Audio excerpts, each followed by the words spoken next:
Welcome to future zone academy.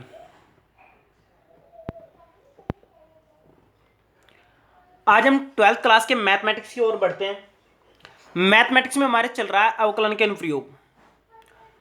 आप लोगों को मैं बार बार बोल रहा हूं कि अवकलन के अनुप्रयोग बहुत हार्ड चैप्टर है। इसको हम बाई पार्ट्स यानी छोटा छोटा तोड़ करके पढ़ रहे हैं, इसलिए टाइम थोड़ा ज़्यादा लग रहा है। ओके, आप लोगों से रिक्वेस्ट है कि आप वीडियो को शुरू से लेकर लास्ट तक देखें, और अगर आपको वीडियो अच्छी लगे तो वीडियो को आप लाइक भी करें और हमारे चैनल को सब्सक्राइब भी करें। और अगर आप हमारे विशेष बैच से जुड़ना चाहते हैं तो आप 8755084148 पर संपर्क कर सकते हैं।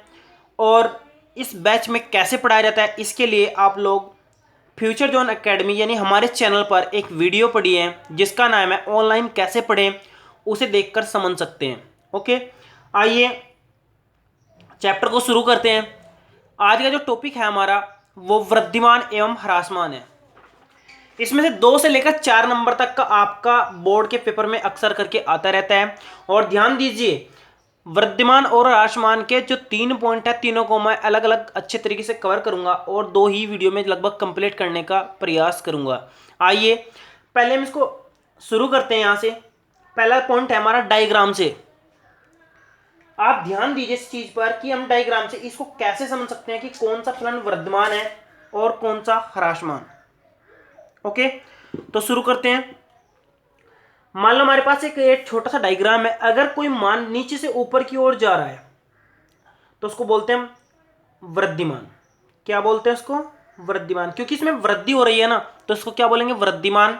और अगर कोई मान में हमारे पास पहले मैक्सिमम था फिर धीरे धीरे नीचे की ओर आ रहा है तो इसको हम क्या बोलेंगे? ह्रासमान। क्या बोलेंगे इसको? ह्रासमान। और ध्यान रखना, अगर आपकी वृद्धि लगातार बढ़ती ही जा रही है तो उसको बोलते हैं निरंतर वृद्धिमान। और अगर आपकी वृद्धि धीरे धीरे गिरती ही जा रही है तो उसको बोलते हैं निरंतर ह्रासमान। तो आप दोनों पॉइंट ग्राफ से अच्छी तरह समझ गए होंगे और यहां आपकी कोई कंफ्यूजन भी नहीं रही होगी। आइए आगे बढ़ते हैं। तो नेक्स्ट हेडिंग है हमारी अंतराल में वृद्धिमान। ये आपका वेरी वेरी इंपॉर्टेंट है और ज्यादातर इसी के ऊपर क्वेश्चन आते हैं। तो अंतराल में वृद्धिमान आपका कैसे होगा और अंतराल में आपका ह्रासमान कैसे होगा, इस चीज पर आप ध्यान दीजिए। तो हमें करना क्या है, हमें कोई अंतराल दिए होंगे जैसे कि ए और बी, इनके बीच में देखना होता है। और उसमें ध्यान रखना आप लोग, अगर आपका मान हम ऐसे कोई x1 और x2 दो बिंदु मान लेते हैं, x1 और x2 कोई दो बिंदु मान लेते हैं, x1 x2 से छोटा होता है, और फिर हम कैसे भी करके ये सिद्ध कर देते हैं कि आपका fx1 का मान fx2 से कम है। तो आप लोग कहेंगे कि आपका जब x1 पर मान था तो x2 से कम था, तो यहां पर आपका fx1 का मान भी fx2 से कम है। तो इसका मतलब ये आपका मान लगातार बढ़ रहा है और यहां पर आपका फलन क्या है? अंतराल में वृद्धिमान है। अंतराल में क्या है? वृद्धिमान है। जबकि इसका उल्टा क्या होगा, अगर आपके अंतराल ए बी हैं और इनके बीच में आपने कोई बिंदु x1 इस तरह माना है कि x1 x2 से छोटा है, और आपने सिद्ध कर दिया कि आपका जो fx1 है वो बड़ा है किससे? fx2 से। देखिए यहाँ पर, आप यहाँ पर ध्यान दीजिए, यहाँ पर ये इससे छोटा है और यहाँ पर क्या हो गया? ये इससे बड़ा हो गया है। तो इस केस में आप कहेंगे कि आपके जो मान में है ना वो वृद्धि नहीं हो रही है, वो क्या हो रही है? ह्रासमान हो रहा है, घट रहा है। पहले यहाँ पर ध्यान दीजिए, यहाँ पर बड़ा है, x2 क्या है? x1 से बड़ा है। ये भी आपका बड़ा होना चाहिए था लेकिन हो गया उल्टा, यानी ये घट गया यानी इससे छोटा हो गया। तो इस केस में आप क्या कहेंगे? अंतराल में ह्रासमान। आइए यहाँ पर तो हम थ्योरेटिकल समझे, अब हम इसी चीज को एक्सपेरिमेंटल यानी क्वेश्चन के द्वारा समझने का प्रयास करते हैं ताकि आप इसको अच्छे से कवर कर लें और क्वेश्चन में आपकी प्रॉब्लम्स लगभग सारी दूर हो जाएंगी। आइए देखते हैं क्वेश्चन। तो क्वेश्चन आपका सामने, सिद्ध करें कि f(x) बराबर 3x + 17 r पर एक निरंतर वृद्धिमान फलन है। r क्या होता है? r हमारे पास होता है रियल नंबर। आप लोग बस रियल नंबर को ऐसे समझिए कि जितने भी नंबर आज तक आपने देखे और सुने और देखे होंगे वे सब आपके क्या है? रियल नंबर है। तो यहां पर ध्यान दीजिए, f(x) बराबर 3x + 17। तो हम क्या लिख लेते हैं? पहले यहां पर सोल्यूशन लिख लेते हैं। सोल्यूशन लिखने के बाद लिखते हैं दिया गया फलन। फलन आपका क्या है? f(x) बराबर 3x + 17। अब आपको क्या करना है? मान लेना है, माना x1 है ना आपका x2 से छोटा है और x1 x2 आपके r में बिलोंग कर रहे हैं। किस में बिलोंग कर रहे हैं? r में। अब देखिए आप लोग, जैसे मैं इसमें 3 से गुना करूंगा तो यहाँ पर आपका 3x1 क्या रहेगा, 3x2 से छोटा रहेगा, क्योंकि मैंने दोनों तरफ 3 से गुना करी है, कोई फर्क तो नहीं पड़ेगा ना। अब मैंने क्या किया, 17 ऐड कर दिया तो 3x1 प्लस 17 हो जाएगा इधर, और इधर भी आपका 3x2 प्लस 17 ही रहेगा, क्योंकि देखिए आपका कोई परिवर्तन नहीं होगा। तो आप क्या देख रहे हैं कि आपका ये है fx1 और ये आपका क्या है fx2। देखिए आप लोग, अगर आपका x1 x2 से छोटा था तो आपका fx1 भी fx2 से छोटा है, तो इसका मतलब ये क्या है, ये आपका फलन जो है वो है आपका निरंतर वृद्धिमान फलन। मैंने अभी आपको बताया कि अगर आपकी सीक्वेंस बीच का जो चिन्ह है ना ये आपका सेम चल रहा है तो ये आपका निरंतर वृद्धिमान होगा, या फिर आप कह सकते हैं कि वृद्धिमान है। ओके, अगर बाई चांस ये बीच का चिन्ह बदल जाए, ये चिन्ह इधर हो जाए, कैसे इधर हो जाए, तो आप लोग समझिए कि ह्रासमान है। अब इसका क्वेश्चन हम देखेंगे आगे। आइए नेक्स्ट क्वेश्चन देखते हैं। दिखाइए कि fx बराबर a की पावर x, x 1 से बड़ा है पर वृद्धिमान फलन है। तो हमें क्या करना है, पहले सॉल्यूशन लिख लेना है, फिर हम दिया हुआ फलन लिखेंगे, दिया गया फलन, फिर हम क्या करेंगे यहां पर लिख देंगे fx बराबर कितना दिया हुआ a की पावर x।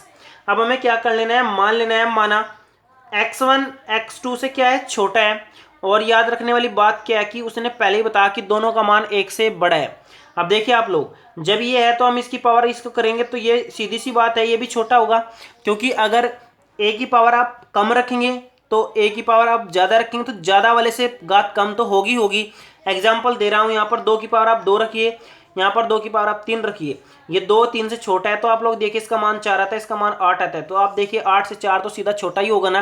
तो इसका मतलब ये बात आपकी सच है, यानी ये क्या है, ये आपका fx1 है और ये क्या है आपका fx2 है।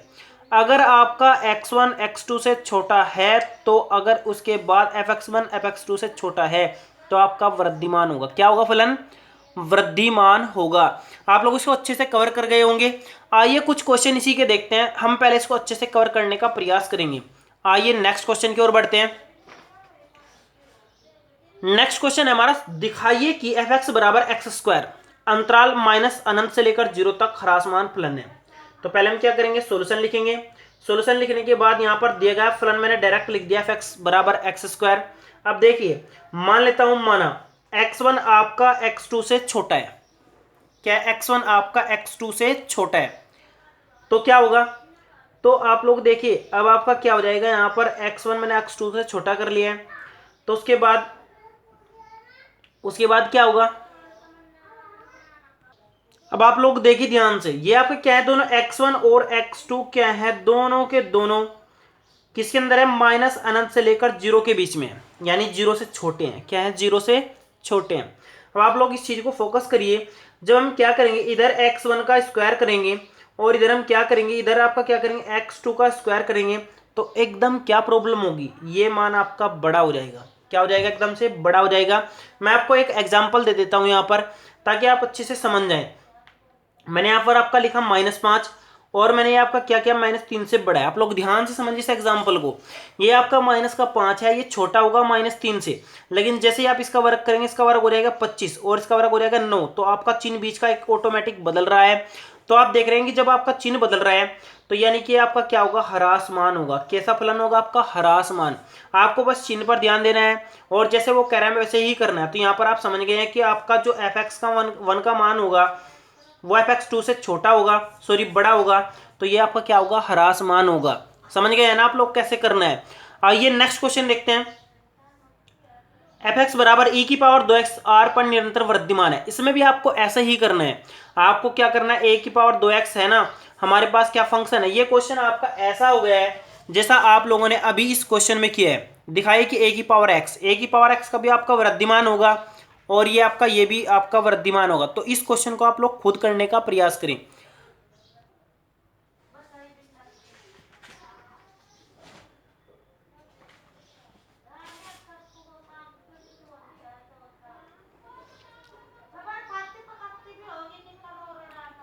इस क्वेश्चन में आप लोग देखें, यहाँ पर x की पावर 3 -3x स्क्वायर -100, यहाँ पर -3x भी है, सॉरी ये गलती लिखा हुआ था तो यहाँ पर मैंने सही कर दिया है। तो हम क्या लिखेंगे, पहले दिया गया फलन, तो यहाँ पर मैं शॉर्ट सा लिख देता हूँ, दिया गया फलन आपका क्या होगा, fx बराबर x की पावर 3 -3x स्क्वायर -3x -100। उसके बाद आपको क्या करना है, सीधा अवकलन करना है, एफ डैश एक्स करना है आपको। देखिए इसका अवकलन हो जाएगा 3x², इसका हो जाएगा माइनस का 6x, इसका हो जाएगा कितना, माइनस का 3। अब आप 3 को बाहर लीजिए, यहाँ पर हो जाएगा आपका x² माइनस का 2x और -1, क्या रहेगा, -1। यहाँ तक आपका बिल्कुल क्लियर होगा। सॉरी यहाँ पर आपका प्लस है, क्या है यहाँ पर प्लस, तो यहाँ पर आपका सीधा सा प्लस हो जाएगा। अब आप देखिए यहाँ पर 3 हो जाएगा, तो ये हो जाएगा आपका x - 1 का वर्ग। अब आप देखिए कोई भी अगर आपका वर्ग है वो 0 के बराबर होता है या फिर 0 से बड़ा होता है, तो जब इसका मान 0 के बराबर है या फिर 0 से बड़ा है तो हम कह सकते हैं कि इसका मान या तो 0 के बराबर होगा या फिर 0 से क्या होगा, बड़ा होगा। मैंने भी आपको बताया कि अगर आपका अवकलन 0 से बड़ा है तो आपका फलन क्या होगा, वृद्धिमान होगा। तो सीधी सी बात है कि ये फंक्शन आपका क्या होगा, वृद्धिमान होगा। तो आपको ऐसे क्वेश्चन करने हैं, ये पॉइंट आपका पिछले वाले पॉइंट से बहुत आसान है। आपको सिर्फ क्या करना है, अवकलन करके 0 से बड़ा दिखा देना है अगर आपका वृद्धिमान है, और 0 से छोटा दिखा देना अगर आपका ह्रासमान है, और अगर ना ही वृद्धिमान है और ना ही ह्रासमान है तो आप इसके बराबर भी दिखा सकते हैं। आइए नेक्स्ट क्वेश्चन देखते हैं। तो नेक्स्ट क्वेश्चन है हमारा, सिद्ध करें कि फलन f(x) बराबर x² माइनस x प्लस 1 अंतराल -1 और 1 में न तो वृद्धिमान है और न ही ह्रासमान है। आप लोग एक बात ध्यान दीजिए, आप लोगों को वृद्धिमान और ह्रासमान अगर दोनों नहीं है तो ऐसा पॉइंट देखना है जो इसके बीच में आ जाए, जहां पर उसका मान क्या हो जाए, 0 हो जाए। तो क्या कर लेते हैं, पहले हम दिया गया फंक्शन लिख देते हैं, f(x) बराबर आपका कितना दिया, x² माइनस x प्लस 1। फिर आपको क्या कर लेना है, अवकलन कर लेना है। अवकलन आपका आ जाएगा 2x - 1। अब आप एक बार ध्यान दीजिए, जब आप इसका मान -1 से लेकर 1/2 तक रखेंगे, कहां तक रखेंगे, 1/2 तक, तो आप देखिए -1 रखेंगे तो आपका कितना रहेगा, -2 - 3, तो 0 से क्या रहेगा, कम रहेगा, 0 से क्या रहेगा, कम रहेगा। तो यहां पर आपका क्या होगा, ह्रासमान होगा, क्या होगा, ह्रासमान। अब देखिए आप लोग, जब आप -1/2 से लेकर आप 1 तक रखेंगे, कहां तक रखेंगे, 1 तक, तो क्या कंडीशन होगी आपकी, सॉरी यहाँ पर प्लस का 1/2 होगा। जब आप 1/2 से लेके 1 तक रखेंगे तो आप यहाँ पर 1 रख करके देख लीजिए, 2 - 1 तो आपका 1 हो जाएगा, क्या हो जाएगा, 0 से बड़ा होगा, तो यहाँ पर आपका क्या होगा, वृद्धिमान होगा। अब आप पूरे अंतराल की बात करिए, पूरा अंतराल जो है ना आपका कहां से था, -1 से लेकर पूरे 1 तक, तो यहाँ पर आप ना तो ह्रासमान कह सकते और ना ही वृद्धिमान कह सकते हैं, क्योंकि दोनों हो रहे हैं। तो ऐसे केस में आप क्या कहेंगे कि ना तो वृद्धिमान है और ना ही ह्रासमान है। कैसे, आप लोग, मैंने यहाँ पर आप सोच रहे हैं कि 1/2 कैसे रख दिया, मैंने क्या किया, इसको 0 कर दिया है। 0 करने के बाद आप इसको 0 कर लिए तो आपका x का मान कितना आ जाएगा, 1/2 आ जाएगा। इस 1/2 पर आप -1 से लेकर 1/2 तक देखेंगे और 1/2 से लेकर 1 तक देखेंगे, तो एक में ह्रासमान है, एक में वृद्धिमान है। तो इसलिए आप ना तो नो कह सकते हैं कि ये वृद्धिमान है और ना ही ये कह सकते हैं कि ये ह्रासमान है। तो इस अंतराल में तो आप कुछ नहीं कह सकते, लेकिन इन अलग अलग अंतराल में आप कह सकते हैं। आइए एक और क्वेश्चन देखते हैं, उसमें भी ऐसा ही पॉइंट आपको मिलेगा। ये क्वेश्चन आपका वेरी वेरी इंपॉर्टेंट है और ये पेपर में भी आया है।